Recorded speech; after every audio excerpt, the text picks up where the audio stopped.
유배? 그저 먼 곳에 가서 글이나 읽는 팔자 좋은 소풍인 줄 아는가?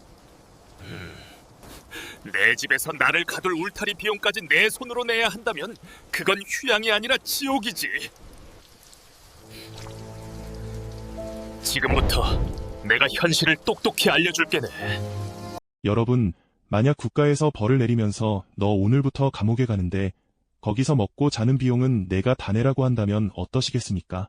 아마 말도 안 된다며 화부터 나실 겁니다. 그런데 이것이 실제 조선시대 귀양, 즉 유배의 냉혹한 현실이었습니다. 유배는 사형 다음으로 무거운 형벌로 죄인을 고향에서 수천 리 떨어진 낯선 땅으로 격리하여 평생 돌아오지 못하게 만드는 가혹한 처벌이었는데요. 누구는 가시 울타리에 갇혀 굶어 죽기 직전까지 가고 누구는 유배지에서 제자를 키우며 족집게 과외로 큰돈을 벌기도 했습니다. 심지어 유배지에서 새로운 살림을 차려 자식까지 낳았다는 사실, 사극에선 잘 안 나오던 이야기라 참 생소하시죠? 오늘 브라이언 히스토리에서는 우리가 사극에서 보지 못했던 조선 귀양의 진짜 생존 이야기를 들려드리겠습니다. 그 안에는 고통만 있었던 것이 아니라 사람 냄새나는 치열한 삶의 지혜와 반전의 드라마가 가득 숨겨져 있습니다. 안녕하세요. 브라이언 히스토리의 브라이언입니다. 우리 시청자 여러분, 오늘도 건강하고 평안한 하루 보내고 계시는지요? 조선시대 형벌 중 사형 다음으로 무거운 벌이 바로 유배였습니다. 정든 고향과 사랑하는 가족을 떠나 낯선 땅으로 쫓겨나는 것, 상상만 해도 가슴이 먹먹해지는 일이죠. 특히 평생을 임금 곁에서 나랏일을 논하던 선비들에게 유배는 단순히 거주지를 옮기는 고통을 넘어 자신의 정체성이 송두리째 부정당하는 사회적 사형과도 같았습니다.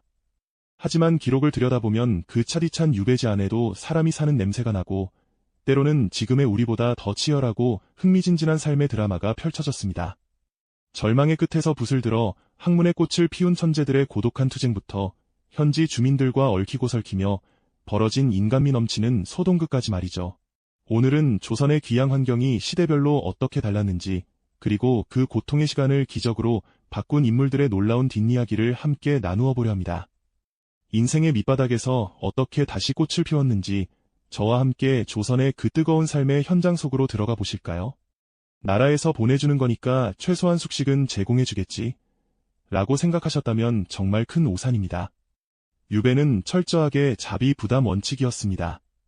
유배지까지 가는 노잣돈은 물론이고 그곳에서 머무는 집의 방값과 매일 먹는 식비까지 모두 본인이 해결해야 했습니다. 한양에서 떵떵거리던 고위 관료라도 집안이 풍비박산 나거나 가족의 지원이 끊기면 유배지에서 굶어 죽기 십상이었죠. 유배객은 죄인이면서 동시에 철저한 이방인이었습니다. 그래서 유배지에 도착하면 가장 먼저 하는 일이 한양 본가에 편지를 보내 돈과 옷을 보내달라고 애원하는 것이었습니다. 요즘 말로 하면 감옥 생활을 내돈내산으로 하는 격이니 경제적 능력이 없는 선비들에게 유배는 죽음보다 더한 공포로 다가왔을 것입니다. 실제로 정약용 선생도 유배지에서 아들들에게 부디 부끄러움을 무릅쓰고라도 먹을 것을 보내달라며 절절한 편지를 보냈을 만큼 당시 지식인들에게 경제적 자립이 불가능한 유배 생활은 자존감을 밑바닥까지 떨어뜨리는 처절한 생존 게임이었습니다. 유배지로 향하는 길목마다 만나는 관리들에게 뒷돈까지 줘야 했으니 유배는 가문 전체의 재산을 탕진하게 만드는 무서운 경제적 형벌이기도 했습니다. 재미있는 사실은 유배객이 온다는 소문이 돌면 마을 사람들이 짐을 싸서 도망가는 일도 허다했다는 점입니다. 돈 없는 선비가 유배를 오면 국가에서는 보인이라고 해서 그 지역 평민 중 한 명에게 유배객을 먹여 살리라는 임무를 주기도 했거든요. 생파 모르는 양반의 식사 수발을 들며 기둥부리가 뽑히게 생겼으니 평민들 입장에서는 날벼락도 이런 날벼락이 없었습니다. 상황이 이렇다 보니 마을 사람들은 유배객이 배정되지 않도록 고을 수령에게 가진 것을 바치며 사정하거나 아예 야반도주를 감행하는 일까지 벌어졌습니다. 그래서 유배객과 집주인 사이에는 늘 묘한 긴장감이 흐르곤 했습니다. 어떤 유배객은 집주인의 눈치가 보여 마당 쓰는 일을 돕거나 직접 텃밭을 일구며 밥값을 하려 애쓰기도 했습니다. 한 시대를 호령하던 대제학이나 판서, 어른이 시골집 마당에서 빗자루를 들고 쩔쩔매는 모습, 상상이 가시나요? 심지어 그를 모르는 집주인의 아이들에게 천자문을 가르쳐주며 숙식비를 대신하는 웃지 못할 풍경도 흔했습니다. 화려한 관복을 벗고 남의 집 문간방에 얹혀 살며 생존을 도모해야 했던 조선 사대부들의 모습에서 권력의 무상함과 함께 밑바닥에서 피어난 치열한 인간미가 동시에 느껴지는 대목이 아닐 수 없습니다. 유배의 형태 중 가장 가혹한 것이 바로 이리안치입니다. 죄인이 머무는 집 주변에 날카로운 가시가 돋친 탱자나무를 빽빽하게 둘러치고 그 안에 가두는 형벌이죠. 한 발짝도 밖으로 나갈 수 없는 것은 물론이고 울창한 가시 덩굴이 사방을 막아 햇빛조차 제대로 들지 않는 창살 없는 감옥이었습니다. 주로 왕족이나 중죄인에게 내려진 이 형벌 때문에 전라도나 제주도 같은 섬 지역에 유독 탱자나무가 흔해졌다는 슬픈 뒷이야기도 전해집니다. 실제로 제주도로 유배된 광해군이나 교동도에 갇힌 연산군도 이 가시 울타리 안에서 생의 마지막 고통을 견뎌야 했습니다. 외부와의 소통이 완전히 단절된 채 오직 하루 3번 담벼락 아래 작은 구멍으로 넣어주는 식사가 세상과 연결된 유일한 끈이었습니다. 이 지독한 폐쇄 공간 속에서 선비들은 극도의 고립감과 우울증에 시달리며 환청을 듣거나 미쳐버리기도 했습니다. 하지만 역설적으로 이 치명적인 가시 울타리는 누군가에게는 세상의 풍파를 막아주는 보호막이 되어 오직 책 한 권과 붓 한 자루의 의지에 자신의 내면을 가장 깊숙이 들여다보는 고결한 성찰의 시간을 선물하기도 했습니다. 인간에게 가장 큰 고통은 신체적인 압박보다 정신적인 고독이라고들 합니다. 하지만 우리 조상들은 그 절망적인 상황에서도 삶의 의지를 불태웠습니다. 가시 울타리 안에서 좁은 하늘을 바라보며 시를 짓고 마음을 다스리는 명상을 이어갔습니다. 요즘 우리가 겪는 층간소음이나 좁은 원룸 생활의 답답함과는 비교조차 할 수 없는 극한의 상황이었지만 그들은 그 안에서 자신만의 우주를 만들었습니다. 실제로 많은 유배객이 정신을 놓지 않기 위해 매일 정해진 시간에 의관을 정제하고 절을 하거나 손가락이 짓무를 정도로 끊임없이 글을 쓰며 자신과의 처절한 싸움을 이어갔다고 합니다. 이리안치는 육체를 가두는 형벌이었지만 역설적으로 그들의 사상과 학문은 그 울타리를 넘어 조선 전역으로 퍼져나가는 계기가 되었습니다.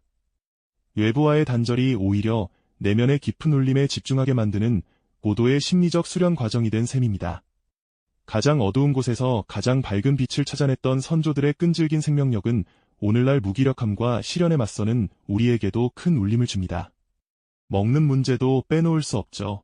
조선 최고의 천재로 불리는 허균이 유배지에서 쓴 가장 유명한 책 중 하나가 사실은 전국 맛집 리뷰였다는 사실 알고 계셨나요?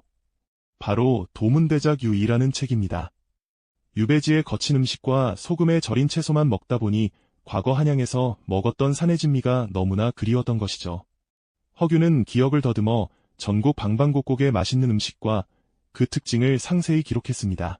강릉의 방풍죽은 향긋하고 서울의 떡은 쫄깃하다며 침을 삼키며 글을 썼을 그의 모습을 상상하면 웃음이 나면서도 짠한 마음이 듭니다. 책 제목인 도문대작은 푸죽간 문을 바라보며 크게 입을 벌리고 씹는 신용을 한다는 뜻인데 고기를 먹고 싶어도 먹지 못해 흉내라도 내며 허기를 달랬던 그의 절박한 심리가 고스란히 담겨 있습니다. 요즘 유튜브에 나오는 먹방이나 맛집 탐방의 원조가 어쩌면 유배지의 굶주린 선비였을지도 모르겠다는 생각이 듭니다. 단순히 배고픔을 달래기 위한 기록을 넘어 가장 고통스러운 순간에 가장 행복했던 시절의 기억을 소환해 하루하루를 버텨냈던 한 천재의 처절한 생존 전략이자 지독한 향수병의 산물이었던 셈입니다. 정약용 선생의 고기 사랑도 아주 절절합니다. 유배지에서 건강이 나빠진 정약용은 아들에게 보낸 편지에 내가 요즘 기운이 없고 다리가 후들거리니 닭이라도 키워서 고기를 꼭 챙겨 먹어야겠다는 내용을 적었습니다. 단순히 먹고 싶다는 투정을 넘어 닭을 어떻게 키워야 알을 잘 낳고 고기가 맛있어지는지 아주 상세한 양계 비법까지 전수했을 정도입니다. 심지어 닭이 알을 낳으면 날짜를 적어두어라, 모이는 이렇게 주어라며 꼼꼼하게 지시한 대목을 보면 실학자다운 면모와 생존을 향한 처절함이 동시에 느껴집니다. 우리가 오늘날 기운이 없을 때 치킨 한 마리 시켜 먹어야겠다고 말하는 현대인의 모습과 참 닮아 있지 않나요? 엄격한 성인군자로만 알았던 다산 선생이 고기 한 점, 달걀 하나에 일희일비하며 아들에게 보채는 인간적인 면모는 우리에게 큰 친근감을 줍니다. 유배라는 극한의 고립 속에서 그가 고기에 집착했던 이유는 단순히 미식 때문이 아니었습니다. 나는 아직 할 일이 남았다. 이 지식을 책으로 남기기 전까진 결코 쓰러지지 않겠다는 강한 생존 의지의 표현이었던 셈입니다. 척박한 땅에서 닭 울음소리를 들으며 버텼던 그의 치열한 삶은 오늘날 우리에게 끝까지 버티는 힘이 무엇인지 다시금 생각하게 합니다. 유배 생활이 10년, 20년 길어지면 인간으로서 감당하기 힘든 외로움이 찾아옵니다. 그래서 등장한 것이 바로 배소첩이라는 문화입니다. 유배지 현지의 여인과 새로운 살림을 차리고 가족을 형성하는 것이었죠. 당시 법적으로는 축첩이 제한되었지만 조정에서도 유백에게 인간적인 고뇌와 수발의 필요성을 고려해 묵인해주는 경우가 많았습니다. 정약용 선생 역시 전남 강진 유배 시절에 현지 여인과의 사이에서 딸을 얻었다는 기록이 있는데 이는 단순한 외도라기보다 생존을 위한 처절한 선택에 가까웠습니다. 한양에서 귀하게 자란 선비들은 빨래와 식사 준비 등 기초적인 생활조차 스스로 하기 힘들었기에 이들의 헌신적인 도움은 생명줄과도 같았습니다.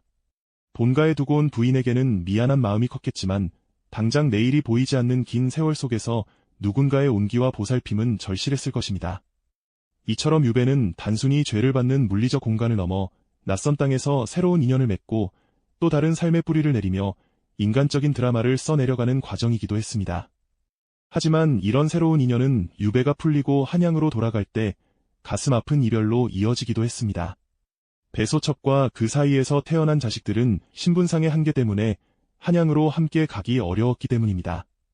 유배지에서의 가족은 고통을 견디게 해준 버팀목이었지만 동시에 평생 지울 수 없는 그리움과 미안함의 대상이 되기도 했습니다. 드라마 오소매 붉은 끝동요이나 여러 사극에서 유배간 인물들이 현지 여인과 애틋한 감정을 나누는 장면들이 괜히 나오는 게 아닙니다. 유배는 정치적 유배였을지 몰라도 그 속의 삶은 우리와 똑같이 사랑하고 아파하며 이별하는 지극히 인간적인 드라마의 연속이었던 셈입니다. 실제로 정약용 선생은 유배지 강진에서 얻은 딸을 두고 떠나며 아내가 보내온 낡은 치마에 매화와 참새를 그려 선물한 매화병제도를 남겨 애틋한 부성애를 전하기도 했습니다. 유배객들에게 현지의 처자식은 척박한 땅에서 살아남아야 할 유일한 이유였지만 귀활령이 내려지는 순간 세상에서 가장 잔인한 선택을 강요받는 비극의 시작이 되기도 했습니다.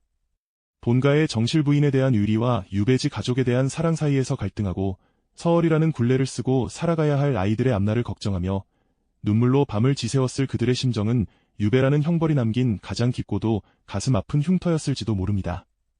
흥미로운 반전은 유배지가 일종의 강남 학원가로 변하기도 했다는 점입니다. 한양에서 내로라 하는 고위 관료나 당대 최고의 지식인들이 유배를 오니 지역 선비들 입장에서는 평생 한번 만나기 힘든 일타 강사가 제 발로 찾아온 셈이었죠. 지역 유지들은 앞다투어 자기 자식들을 유배객에게 맡겼습니다. 유배객은 아이들을 가르치며 수업료로 생활비를 벌고 지역사회는 수준 높은 교육을 받을 수 있는 교육 비즈니스가 성행했습니다. 덕분에 변방이었던 지역이 유배객 한 명 덕분에 학문의 중심지로 탈바꿈하는 경우도 많았습니다. 정약용 선생의 강진 유배가 대표적인 사례죠. 오늘날로 치면 서울의 유명 교수가 시골 마을에 내려와 고액 과외를 해주는 것과 비슷했을 것입니다. 실제로 정약용은 제자들에게 쌀, 고기, 소금, 땔감 등을 수업료로 받아 생계를 유지했으며 제자들은 스승의 방대한 저술 활동을 돕는 연구보조원 역할까지 수행했습니다. 이는 단순한 지식 전달을 넘어 유배객에게는 고독을 이기는 삶의 활력을, 지역민에게는 가문의 신분 상승을 꿈꾸게 하는 희망의 현장이었습니다. 유배라는 국가적 형벌이 역설적으로 지방교육의 격차를 해소하는 지식 전파의 통로가 된 셈입니다. 이런 교육 활동은 유배객에게 단순한 생계 수단을 넘어 자신의 존재 가치를 확인하는 시간이었습니다. 내가 비록 몸은 묶여있지만 내 지식은 이 아이들을 통해 대를 이어 흐르리라는 희망을 품었던 것이죠. 그래서 유배지에서 제자들과 나눈 대화나 가르침이 훗날 거대한 학파를 형성하기도 했습니다. 요즘 취업 준비나 고시 공부를 위해 일부러 고립된 곳을 찾는 분들도 계신데 조선의 선비들은 강제적인 고립을 오히려 학문적 도약의 기회로 삼았습니다.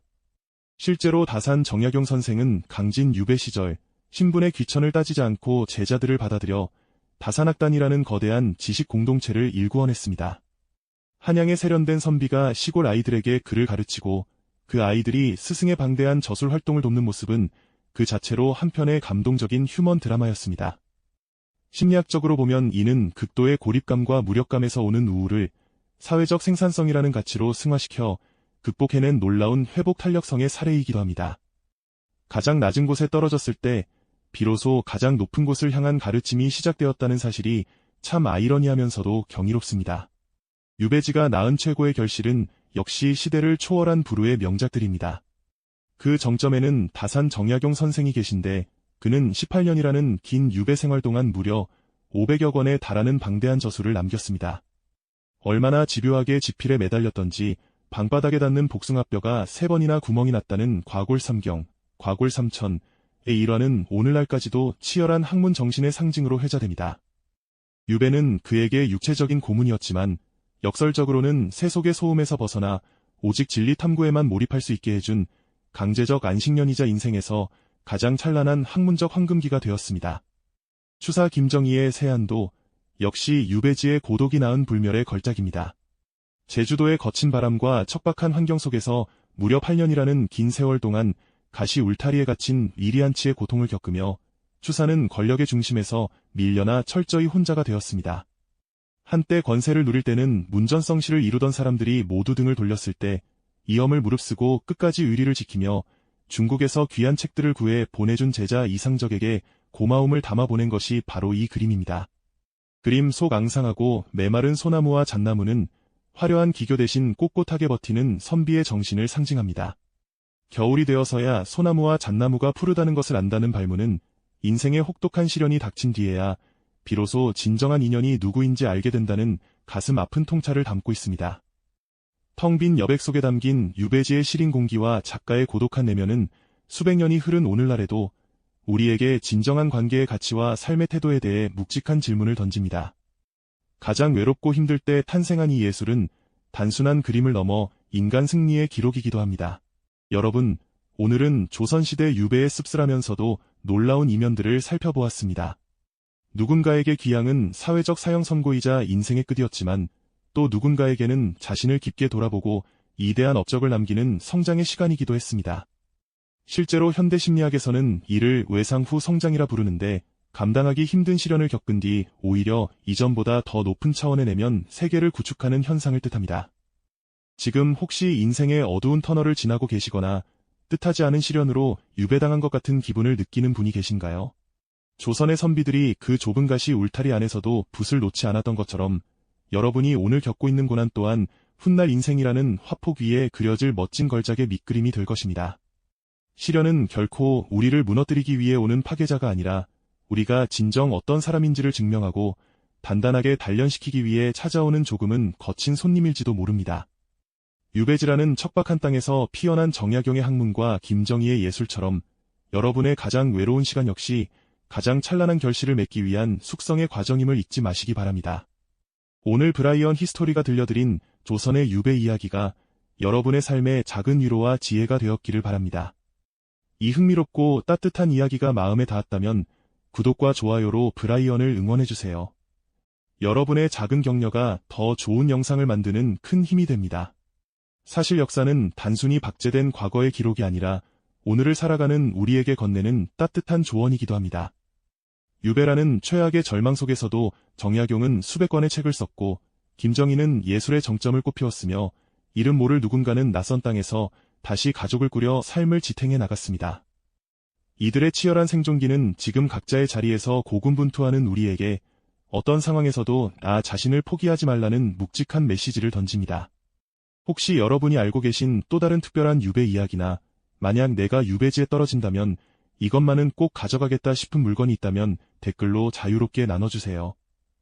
가령 척박한 제주도로 유배 간다면 스마트폰 대신 여러분은 어떤 물건에 의지해 그 긴 밤을 견디실 건가요? 여러분의 소중한 삶의 철학이 담긴 댓글을 기다리겠습니다. 저는 다음 시간에도 더 깊이 있고 흥미로운 역사 이야기로 찾아뵙겠습니다. 시청해주셔서 진심으로 감사합니다. 늘 건강하고 평안하시